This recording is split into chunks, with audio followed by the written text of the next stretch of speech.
대해서 함께 또 나누어 보았죠. 또 마지막으로 구원의 조건에 대해서 함께 나누어 보았습니다. 간단하게 지난 시간 정리하고 넘어간다면 먼저 공의를 이루시는 하나님, 공의를 이루시는 하나님을 저는 또 하이델베르크는 언약에 신실하신 하나님으로 표현하고 있었습니다. 언약에 신실하다, 다른 말로 언약을 잘 지키신다라는 하나님이 똑같은 의미로, 동일한 의미로 공의를 지키시는 하나님으로 볼 수 있습니다. 다행히도 아담이 파기한 언약은 이 아담 개인과 하나님과 맺어진 언약이기보다는 인간을 대표하는 대표자로서 아담이 섰고, 또 하나님과의 언약 체결하는 부분에 있어서의 파기, 실패였기 때문에 이 언약의 당사자인 아담이 다시 살아나서 이 문제를 해결할 필요는 없었습니다. 또 다른 대표자이기만 하면은 가능하다라는 거죠. 그렇다면 이 대속의 개념은 무엇이냐라는 두 번째 질문이 있었습니다. 우리가 구약의 제사들을 살펴봤을 때 대속의 개념이 등장하는데요. 그 답은 다른 피조물로서는 결코 우리들의 죄를 대신할 수 없다라는 게 답이었습니다. 그렇다면 구약의 제사는 왜 우리가 드려왔고, 그것은 어떤 의미로서 우리가 받아들여야 하는가라는 질문에 대해서, 그것은 어떠한 실천, 어떠한 행동으로서 결과물을 만들어내서 그것으로 우리들의 죄의 문제를 좀 삭감하거나 해결하는 것이 아니라, 우리는 아무것도 할 수 없습니다. 그 모습을 보면서, 그 상황을 겪으면서 나의 힘과 능력으로는 결코 아무것도 해낼 수 없구나, 나는 하나님 없으면 아무것도 안 되는 존재이구나 라는 것을 깨닫게 하기 위한 방편, 장치로서 율법이 존재했던 것이죠. 구약의 제사 역시 율법의 일환으로서 그렇게 향하도록 우리를 인도하고 있었습니다. 또 한편 이 대속이 완벽하게 충족이 되려면 구원의 어떠한 조건들이 필요했었습니다. 구원의 조건 혹시 기억나시나요? 첫 번째, 인간이어야 하고요. 그 다음에 그 인간이 죄가 없어야 합니다. 그리고 인간을 넘어서는 어떠한 능력이 있어야 한다라는 것을 간단하게 말씀드렸습니다. 네, 오늘 이 함께 나눈 내용에 대해서 조금 더 심화적으로 함께 또 나눠보고자 합니다. 제가 16문 함께 제가 먼저 읽도록 하겠습니다. 왜 중보자이며 또한 구원자이신 그분이 참 사람이면서 또한 의로움이 완전한 분이어야 합니까? 답입니다.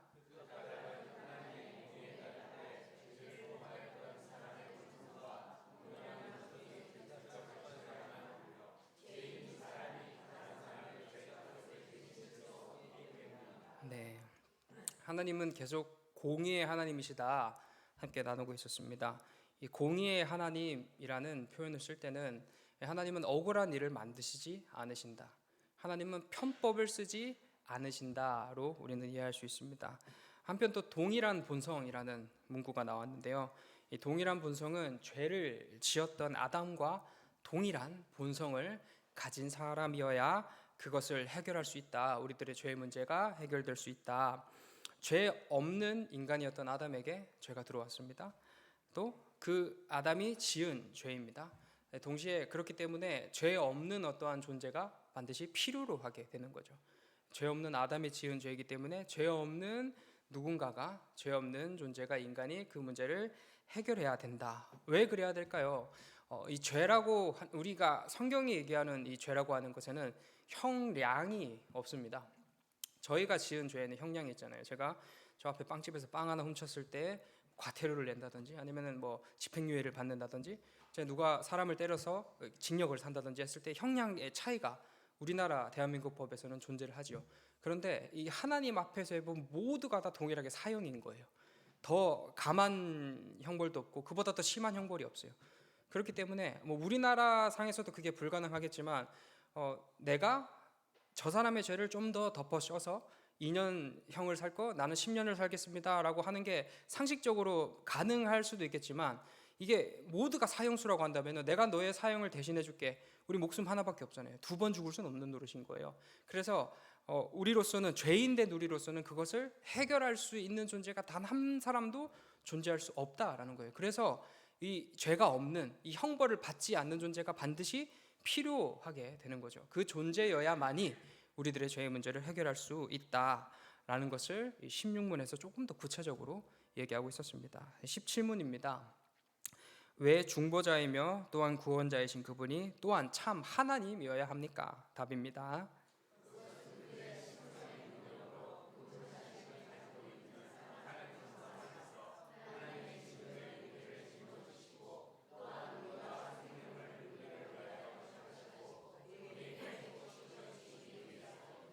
네. 하나님은 우리들의 구원자이십니다. 우리가 결론적으로 아는 것은 예수님께서 우리를 위해 십자가 지셨고 우리를 구원해 주셨다라는 건데, 그 예수님께서 구원자의 역할을 해 주시려면은 어떠한 이 코스, 어떠한 단계를 밟아야 하냐면은, 일단 하나님의 진노의 무게를 홀로 짊어져야 됩니다. 하나님의 진노의 무게를 온전히 감당해야 하는 필요가 있습니다. 두 번째는 이 죄의 값을 지불할 수 있는 능력이 있느냐 없느냐입니다. 이 죄의 값이 무엇이죠? 죄의 값은 사망이죠. 이 사망으로서 이 죄의 문제를 해결할 수 있는 존재여야 한다라는 거죠. 또 이것으로 끝나는 것이 아니라 의와 생명이라는 것을 얻어야 돼요. 의와 생명을 얻어낼 수 있는 존재여야 한다는 거죠. 근데 아무리 죄 없는 인간, 아담이 다시 태어났다, 다시 살아났다라고 해도 그에게는 이 죄와 사망을 이겨낼 힘도, 하나님의 진노의 무게를 견뎌낼 힘도, 의와 생명을 획득할 수 있는 능력도 없습니다. 이 모든 것을 또한 우리에게 전가시켜줘야 될 어떠한 우리의 대표로서의 죄 없는 완벽한 존재로서의 자격과 조건을 갖춰 주셔야 하는데요. 이 모든 것은 인간으로부터는 결코 나올 수 없는 것이죠. 오직 하나님이어야만 가능하다라는 것입니다. 사실 답은 정해져 있습니다. 아담이 타락했고 그 타락의 문제를 해결하기 위해서는 절대 인간으로부터 무언가 나올 수 없습니다. 어떠한 방식으로든지 인간으로부터 해낼 수 있는 게 없어요. 하나님 당신께서 반드시 해결해 주시기로 마음 먹으셔야만 우리에게 구원이라는 것이 발생할 수 있다는 거죠. 그걸 하나님께서 우리를 위하여 해 주셨다. 이 생명의 주인 되시고 전지하시고 전능하신 하나님 본체께서 직접 이 땅에 내려와 성자 하나님께서 그 모든 문제를 해결해 주셨다. 당신이 하나님이셨기 때문에, 또 하나님께서 인간의 몸을 입어주셨기 때문에 이 모든 것이 가능했다라는 것을 함께 또 나누고 있습니다. 다음 18문입니다. 그런데 누가 참 하나님이면서 동시에 참 사람이면서 또한 참으로 의로우신 분이신 그와 같은 중보자이겠습니까?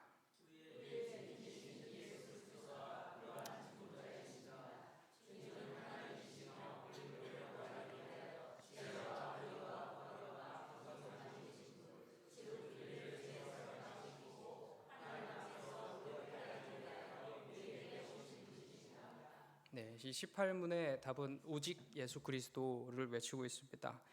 우리의 주님이신 예수 그리스도께서 그러한 중보자이십니다. 그 모든 조건을 갖추어 주셨고 그 모든 조건에 맞춰 우리를 위해 십자가 지셨고 부활하신 그분이 바로 예수 그리스도이십니다.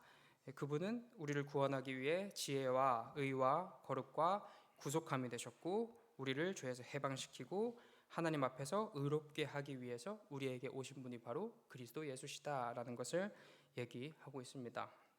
그렇다면 이후에 우리가 좀 더 깊게 이게 다룰 내용인데요. 조금 더 간략하게 먼저 다루고자 한다면 어떻게 예수님께서는 이 모든 조건을 갖추어 주셨을까요? 먼저 인간이라는 조건을 예수님께서는 어떻게 갖춰 주셨을까요?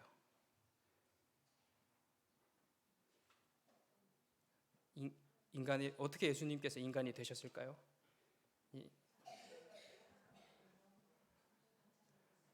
네? 사람의 몸에서 1000점 드리겠습니다. 네, 아무런 의미가 없는 점수긴 하지만 네, 인간과 같은 방식, 똑같은 사람의 몸에서 출생이라는 방식으로서 예수님께서는 인간이 되었습니다. 그렇다면 죄가 없을 수 있는 조건은 또 무엇일까요? 네, 하나님이시고 또 오늘 목사님의 설교와도 연관이 되는데 여자의 후손, 우리랑 똑같은 방식으로서 출생을 하시긴 하셨지만 우리랑 다른 방식으로 잉태되셨다는 거죠. 그러니까 우리와 동일한 방식으로서의 죄가 틈타는 동일한 방식으로서 오신 게 아니라 우리랑 구별된 방식으로서 이 땅에 오심으로 그 방법으로 죄와 구별된 방식으로서 이 땅에 태어나셨다는 거죠. 그분의 잉태는 성령으로 잉태되셨습니다. 성령께서 잉태하시는 과정과 그가 예수 그리스도께서 출생하시는 과정, 그 출생하셔서 자라나시는 과정, 십자가에 못 박혀 돌아가시고 부활하시는 그 모든 시간 속에서 성령 하나님께서 함께 하셨다는 거죠. 단 한순간의 죄도 틈타지 못하도록 성령 하나님께서 지켜주셨어요. 누구를 위해서? 우리를 위해서요. 당연히 예수 그리스도께서 하나님이 신이 죄가 틈탈 수 없겠죠. 그러나 그 이상의 능력으로 하나님께서 끊임없이 개입하시고 지키시고 보호하심으로 우리를 죄에서 구원하시기 위한 하나님의 열심으로 그리스도 예수께서 십자가에 못 박혀 돌아가 주셨다는 겁니다. 그렇게 오신 분이 바로 우리 주 예수 그리스도십니다라는 거죠. 마지막 19문입니다. 당신은 이러한 진리를 어떻게 압니까? 답입니다.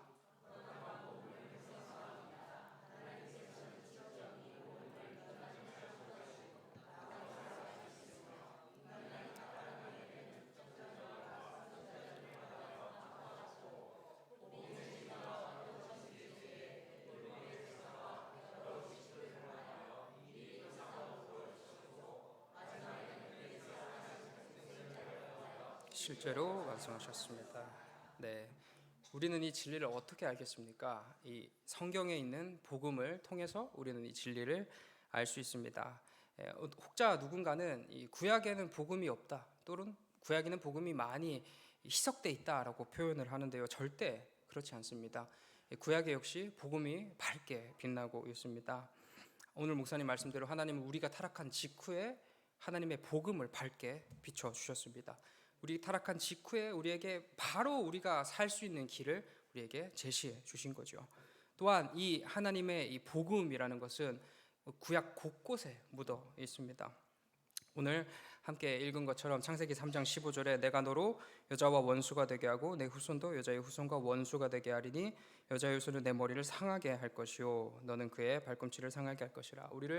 우리의 여자의 후손이 머리를 상하게 함 자체가 오늘 복음이다, 구원이다라는 것을 함께 오전에 배웠을 것입니다.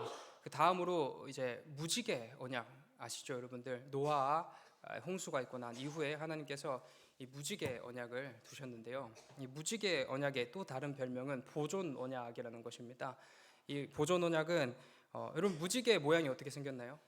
이렇게 생겼죠. 이 당시에 이 고대의 어떤 시선으로 보면 이건 활입니다. 근데 무지개가 하늘에 떴을 때 활의 방향이 어디로 향해 있나요? 하늘을 향해 있어요. 이게 뭐냐면은 그 공격권이 하늘로 향해 있다는 거예요. 하나님께서 무지개를 두셨을 때 이 언약을 지키지 않을 시 누가 공격을 받겠다라는 거예요. 하나님 자신이 공격을 받겠다. 이게 그 다음에 예전에 설명드렸던 아브라함 언약과 동일한 의미로서 작용을 하는 건데요. 이건 반드시 내가 이 언약을 지켜주겠다. 내가 너희를 보호하겠다. 내가 너희를 구원하겠다라는 것은 내가 공격받을 이 위험, 나 스스로가 절대 나를 넘어뜨릴 수 없으니 나는 반드시 너희를 향한 구원을 지켜내겠다라는 하나님의 어떠한 그 결이 다진 표현으로서 그 모양의 언약을 우리에게 선물로 주셨다는 거죠. 그것을 바라보면서 하나님은 반드시 이루시겠구나, 하나님은 반드시 우리를 지키시고 보호하시겠구나라는 것을 이 무지개를 통해서 깨닫게 된다는 겁니다. 이후 이 아브라함 언약으로 또 내려오는데요, 하나님께서 씨와 땅에 대한 언약을 맺으셨습니다. 나는 너희의 자녀들을 이 별과 같이 많게 하겠다. 너희는 내 자녀가 되겠다. 이 세상 살아가는 수많은 사람들 가운데 내 자녀의 숫자를 난 이 별과 같이 늘려나가겠다라는 하나님의 약속이 있었습니다. 이어서 시내산 언약이 등장합니다. 이 시내산 언약은 한 나라의 형성 과정이라고 보면 될 것 같습니다. 이 시내산 언약 때 주어진 것이 이게 법이라는 것인데요. 이 법이라는 게 주어졌다라는 것은 이 나라가 형성됐다라고 볼 수 있는 부분입니다. 이 국민이 있고 영토가 있고 그다음에 통치자가 있고 법이 생기게 되는 거죠. 이스라엘이 출애굽하면서 이제 가나안 땅에 들어가게 되고 국민과 영토와 그다음에 통치자이신 하나님이 그 이스라엘 백성 가운데 임해 주시고 그 가운데 그 통치자와 함께 살아갈 수 있는 법을 이스라엘에게 제정해 주셨다라는 것은 내가 너의 나라를 세울 것이며 너희들의 하나님이 되어 주겠다. 하나님 나라의 어떤 의미로서의 시내산 언약이 주어졌습니다. 내가 그걸 이루기 위해서 하나님께서 또 반드시 우리를 구원하셔야만 그 모든 것이 형성될 수 있을 것입니다. 다음으로 또 다윗 언약으로 내려옵니다. 다윗 언약은 다윗이 하나님, 제가 하나님을 위해서 집을 지어주겠습니다 라고 했을 때 아니다, 내가 너를 위한 집을 지어주겠다, 난 너의 아버지가 되겠다. 신의 산 언약이 왕이신 하나님을, 한 나라의 왕이신 하나님을 선포했다고 한다면은 이 다윗 언약에 이르러서는 아버지로서의 하나님, 그리고 이 다윗의 후손으로 오신 예수 그리스도와의 연합을 의미하고 있겠죠. 예수 그리스도 독생자이신 그리스도 예수와의 연합을 통해서 우리가 하나님의 양자가 되고 우리의 아버지가 하나님이 되신다 라는 개념이 다윗 언약 안에 이렇게 숨어 있는데요. 이 다윗 언약을 통해서 하나님께서 너를 나의 자녀로 삼겠다, 세상의 수많은 사람들에게 하나님께서 외치시는 겁니다. 내가 너희를 하나님의 나의 자녀로 삼겠다, 내가 너의 아버지가 되어주겠다. 지금까지 끊임없이 하나님께서 우리를 계속 보듬으시고 인도하시고 지키시고 보호하시겠다, 너의 왕이 되주겠다, 나는 언약을 반드시 지키겠다, 난 너의 아버지가 되주겠다라는 게 하나님이 계속 우리에게 어떠한 프로포즈를 하고 계시는 거예요. 우리 그 받는 대상은 하나님의 복음을 거부하고 부정하며 그릇 행하여 각기 자기 일로 가는 이 대상일지라도 하나님은 끊임없이 우리에게 구약의 그 수많은 역사의 시간 속에서 끊임없이 우리에게 내가 너와 함께하겠다, 난 너를 사랑한다, 이런 프로포즈를 계속 해주고 계시는 거죠. 그리고 이 선지서에 이르러서는 구체적인 메시아 사상을 또 밝히 드러내줍니다. 내가 메시아를 보내서 너희를 반드시 구원하겠다. 이 모든 언약들은 하나님께서 우리의 하나님이 되시고 우리는 하나님의 백성이 된다, 우리를 죄로부터 구원하여 하나님의 자녀에 합당한 삶을 살도록 너희가 수고하여라가 아니라 내가 너희를 인도하겠다, 내가 너희를 지키고 보호하며 내가 너희와 함께함으로써 너희 왕 되고 너희 아버지 된 내가 너희를 끝까지 인도하겠다 라는 하나님의 고백적 이 표현들이 복음에 담겨 있고, 이 복음은 구약에서든 신약에서든 어느 곳에서든지 밝게 빛나고 있다라는 것이죠. 자, 결론입니다. 지금까지 우리는 우리를 구원하기 위한 어떠한 필요의 조건, 또 그 조건을 감당함에 어떠한 무게가 필요한지, 또 그리고 완벽하게 그 조건을 맞춰서 오신 분이 누구신지, 예수 그리스도시지요. 그분이 누구신지에 대해서 함께 나누어 보았습니다. 이것은 복음입니다. 여러분, 복음이라는 것은 복된 소식입니다. 첫 시간 우리가 함께 나누었던 것처럼 우리의 유일한 위로는 무엇입니까? 우리가 주님의 것입니다 라는 것이죠. 우리가 주님의 것이기 때문에 주님께서 이루신 모든 것이 우리의 것이 되는 겁니다.